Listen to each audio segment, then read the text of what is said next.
नमस्कार मित्रांनो, माझं नाव प्रदीप आणि आपले स्वागत आहे आपल्या YouTube चॅनल सबकॉन्शियस ट्रेडिंग मध्ये. तर आज मी आपल्याला दाखवणार आहे माझा 2020 पासूनचा ट्रेडिंग प्रवास किंवा ट्रेडिंग जर्नी. तर चला अपस्टॉक वरती, कारण की 2020 मध्ये मी सर्वात प्रथम अपस्टॉक वरतीच अकाउंट ओपन केलं होतं. तर आपण आलो आहोत माझ्या अपस्टॉक पॅनल वरती. तर मी जात आहे माय अकाउंट वरती गेल्यानंतर मला दिसतंय रिपोर्ट्स अँड कॉर्पोरेट ऍक्शन्स.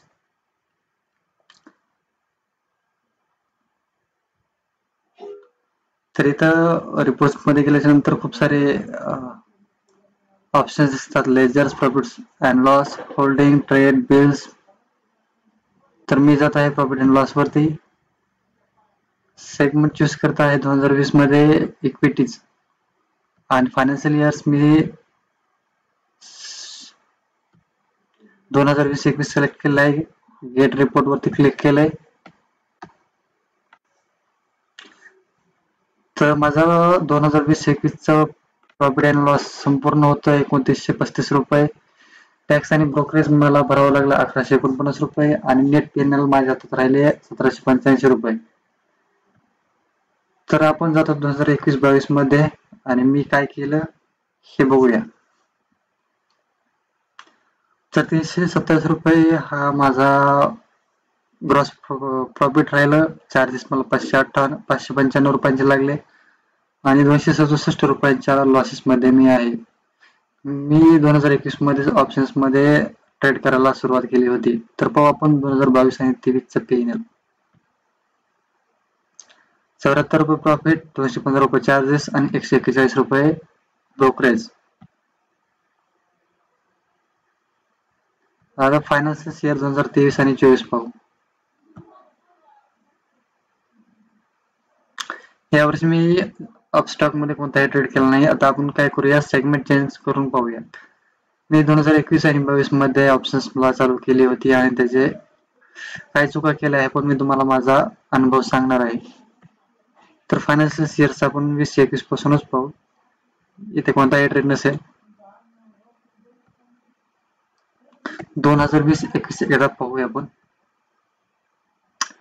हे बघा, ग्रॉस पेनल आहे 1573 रुपये. चार्जेस आणि ब्रोकरेज लागले 5697 आणि नेट पेनल आहे 7271 रुपये.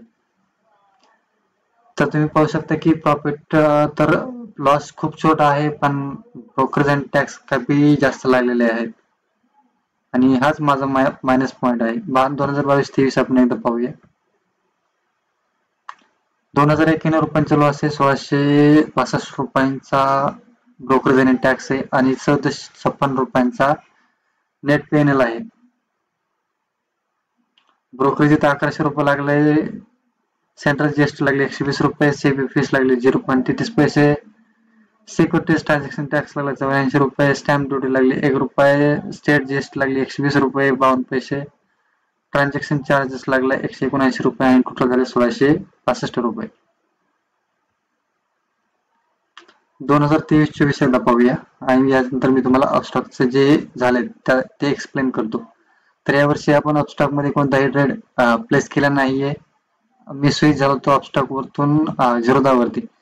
तर मी 2020-21 मध्ये यावर्षी मी पहिल्यांदा ऑप्शन मध्ये प्रवेश केला होता आणि तुम्ही पाहू शकता की लॉस फक्त 1573 रुपये पर ब्रोकरेज आणि टॅक्स हे 5697 रुपये आहे आणि नेट पेनल 7271 रुपये आहे. तर झालं असं होतं की जेव्हा माझ्या मित्राने मला सजेशन केलं, एक तर त्याच्या मुलाने आणि एक मित्राने की तू डिलिव्हरी मध्ये नको करू, ऑप्शन्स मध्ये जा, ऑप्शन मध्ये लिक्विडिटी चांगली असते, ऑप्शन्स मध्ये कमी फंड मध्ये पण चालतं आणि प्रॉफिट होण्याची मोठी शक्यता असते. त्या टायमाला मला कोणताही टेक्निकल माहित नव्हतं ना, फंडामेंटल माहित होत ना, सायकोलॉजी ना, price action, Y data, support and resistance काही माहित नव्हतं. तरी मी काय म्हणतात अंधेधुंद ट्रेड करायचो. आणि मी काय केलं, जेव्हा मी पहिल्यांदा सुरुवात केली ऑप्शन्स मध्ये तेव्हा पहिल्याच दिवशी 30 ते 35 ट्रेड केल्या आणि त्या दिवशी माझा लॉस काहीच नव्हता, उलट प्रॉफिट मध्ये होतो मी 200-300 रुपये. सेकंड लास्ट ट्रेडला तर मी 1100-1200 रुपये प्रॉफिट मध्ये होतो. पण झालं असं की माझं मोबाईलची चार्जिंग संपली आणि मोबाईल चार्जिंगला लावल्यामुळे मला लाईट नव्हती त्या टायमाला आणि पाहिलं नाही. नंतर मग ते 1000 रुपयाचं प्रॉफिट कन्वर्ट झालं 200-300 रुपयाच्या प्रॉफिट मध्ये. नंतर मी आणखीन एक ट्रेड केला आणि 100-150 रुपयाचा काहीतरी लॉस झाला, माझ्या ध्यानात नाही.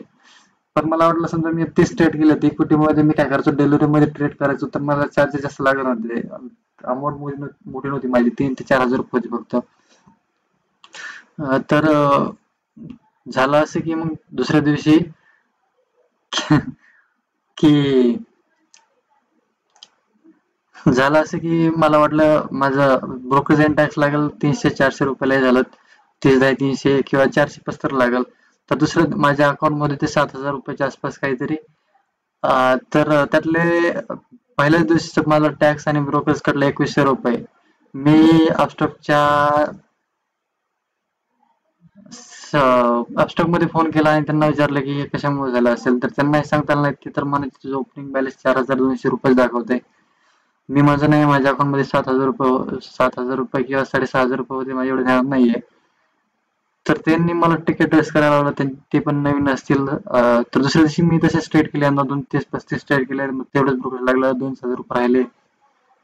नंतर मग माझ्या मित्राने सजेस्ट केलं की IIFL मध्ये माझ्या एक मित्राचं अकाउंट होतं, तर त्याने सांगितलं की तू काय कर, तू स्वतः ट्रेड करू नको. जेव्हा तुला कॉल येतील तेव्हा मी तुला सांगतो की कुठे ट्रेड करायचंय, काय ट्रेड करायचंय. तर दुसऱ्या दिवशी त्यांनी मला एक ट्रेड सांगितलं ना, 90 रुपयाचा कॉल होता, 60 रुपयाला घ्यायचा होता. तर तो म्हणला एक काम कर, आता वरती गेला, थोडं खाली होते, तू नंतर ट्रेड घे. तर मी थोडाही दम न धरता 90 रुपयाचा 88 ला घेतला, त्यात 20-30 पॉईंट गेले. असे करून पहिल्यांदा मी माझं अकाउंट पूर्ण क्लोज केलं. त्यानंतर मग 20 ते आहे 2020 21-22चं. 22-23 मध्ये मी काय केलं, चला आपण काईट वरती. काईट वरती गेल्यानंतर मी येतोय माझ्या आयडी वरती आणि कन्सोल वरती क्लिक केलंय.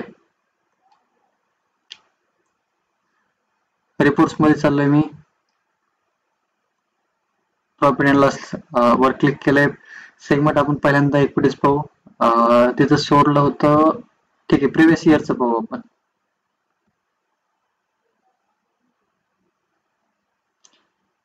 2200 रुपयाच्या प्रॉफिट मध्ये 1,1666 रुपये चार्जेस लागलेत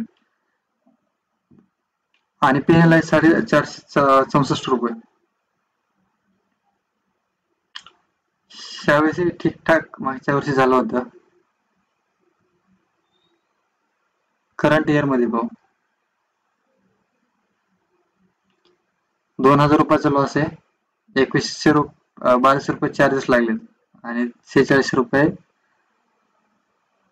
1459 रुपये लॉस. तर आपण एफएनओ मध्ये मी काय काय केले पाहूया एकदा. तर एफएनओ मध्ये मी येतोय, प्रिव्हियस इयर सिलेक्ट केलंय मी, त्यानंतर एरोवर क्लिक केलंय. नोव्हेंबर मध्येच मी मागच्या वर्षी एफएनओ चालू केलं होतं.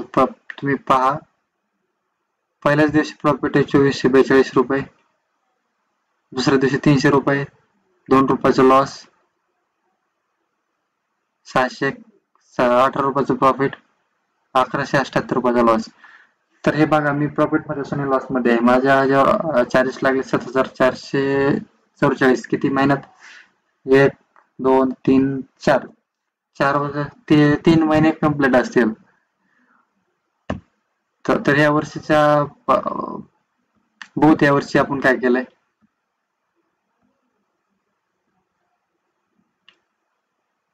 करंट इयर नेट पिनल आहे 535 रुपये, चार्जेस लागले 4,014 रुपये आणि नेट लॉस आहे 46 रुपये. तर तुम्ही म्हणत असाल की हे पाहून आम्हाला काय भेटणार, यात आमचा काय फायदा? तर मी तुम्हाला एक कॅल्क्युलेशन सांगतोय. तर त्यासाठी आपण ट्रेडिंग व्ह्यू वरती, की असं होतंय काय,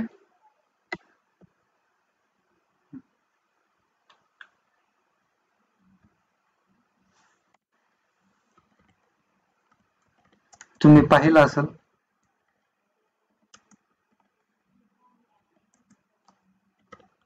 की लॉस माझे छोटे आहेत,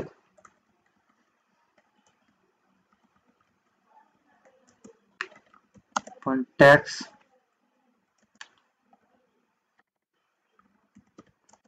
आणि ब्रोकरेज मोठे आहे.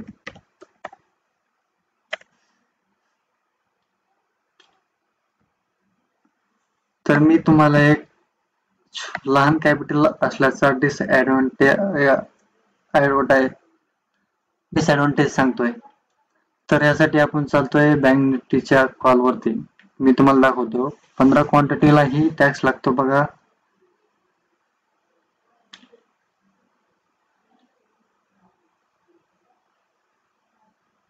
ठीक आहे, अपस्टॉक वरती जाऊ.